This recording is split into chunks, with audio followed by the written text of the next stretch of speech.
VNN Roblox အကောက်ကနေရိုး Roblox အကောက်ကိုပြင်ပြောင်းလို့ရနေပါပြီ။မနေ့က Roblox ကနေ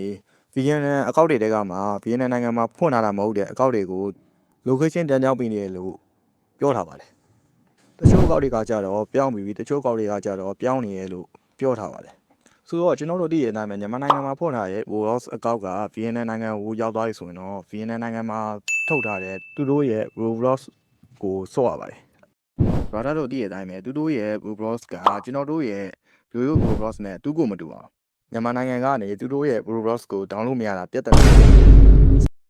စကန်က limit ပြဿနာနဲ့ Roblox ချက်မရတဲ့ပြဿနာနဲ့တော်တော်ဆုံးတာပေါ့ဗျာဆိုတော့ကျွန်တော်တို့ရဲ့ Roblox အကောက်တွေတဲကမှာ VNN ကိုရောက်သွားတဲ့အကောက်တွေကမြန်မာနိုင်ငံကိုပြန်ရောက်သွားပြီဆိုတော့ရိုးရိုး Roblox တွေကိုပြန်ပြီးမှဆော့လို့ရပါတယ်တချို့အကောက်တွေကကြတော့ပြောင်းသွားပြီတချို့အကောက်တွေကကြတော့ပြောင်းနေစေလို့ပြောထားပါတယ်brother တို့အကောက်ကမပြောင်းသေးဘူးဆိုရင်ဒီလိုမျိုးမြန်မြန်ပြောင်းဖို့လုပ်လို့ရပါသေးတယ်ကျွန်တော်တို့ Roblox PNG ဖြစ်တဲ့အကောက်ထဲဝင်ပြီးရမှာဘေးက access 34ကိုနှိပ်လိုက်ပါမယ်အဲ့ဒီတဲကမှာ help and safety ဆိုတာနှိပ်လိုက်ပြီးရင်တော့ violations and appeal ဆိုတာရှိပါတယ်အဲ့ဒီကိုနှိပ်လိုက်ပါပြီးရင်တော့ကျွန်တော်တို့ပြောင်းမယ် Roblox username ကိုထည့်လိုက်ပါမယ်ပြီးတော့နာမည်ကိုထည့်လိုက်ပါမယ်ကျွန်တော်တို့ email တော့လိုပါတယ်အဲ့ email ကိုတည်တည်ချာချာလေးထည့်ပေးလိုက်ပါပြီးတော့ကိုသုံးနေတဲ့ဖုန်းကိုထည့်ပေးလိုက်ပါဥပမာ Android ဖုန်းတို့ iPad တို့အားလေးကိုထည့်ပေးလိုက်ပါပြီးရင်တော့ကျွန်တော်ရေးလိုက်တဲ့ how to ဆိုတာနှိပ်ပြရမှာ how to change my location ဆိုတာကိုနှိပ်လိုက်ပါပြီးတော့ကျွန်တော်ရေးလိုက်တဲ့စာလေးကိုထည့်လိုက်ပါ continue ကိုနှိပ်လိုက်ပါ continue ကိုနှိပ်ပြီးသွားရဆိုတော့ကျွန်တော်တို့ရဲ့ email ကို code လေးပို့ပါလိမ့်မယ်အဲ့ code လေးကိုဒီထဲထည့်လိုက်ပါ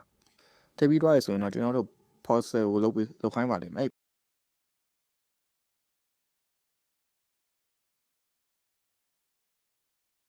parcel ကိုလုပ်ပြီးတော့ဆိုရင်တော့ Roblox စီကို appeal ပို့ပြီးပါပြီအဲ့ဒီ appeal ကဒါမှမဟုတ်2ရက်ကြာတတ်ပါတယ်အဲ့1ရက်ကြာပြီးဆိုရင်တော့ကျွန်တော်တို့ရဲ့ Roblox location က VNN ကနေပြန်ပါကျွန်တော်တို့မြန်မာနိုင်ငံကိုပြန်ပြောင်းသွားပါလိမ့်မယ်ဆိုတော့ကျွန်တော်တို့ရဲ့အကောက်ကရိုးရိုး Roblox ဖြစ်သွားပြီပေါ့brother တို့ Roblox ကို screen နဲ့ hack ဆော့ကျင်ကြရမလားဆော့ကျင်ကြရဆိုရင်တော့ကျွန်တော်ရဲ့ဒီ Telegram channel လေးမှာလာပြီးစော်နည်းကိုတင်လို့ရပါတယ်ကျွန်တော်ရဲ့ Telegram channel လေးရဲ့ link ကိုအကောင့်ရဲ့ bio မှာတင်ပေးထားပါတယ်ဗျာကဲဒီ video လေးရတယ်ဒီလောက်ပါပဲဒီလိုမျိုး Roblox နဲ့ပတ်သက်တဲ့ဘဝတူတာတွေရတဲ့ video တွေကိုစက်ကြည့်နေဆိုရင်တော့ကျွန်တော် channel လေးကို subscribe လုပ်ပြရမှာဒီ video လေးကိုလည်းဒါလေးပြခဲ့ကြပါဦးဆိုတော့အားလုံးပဲ bye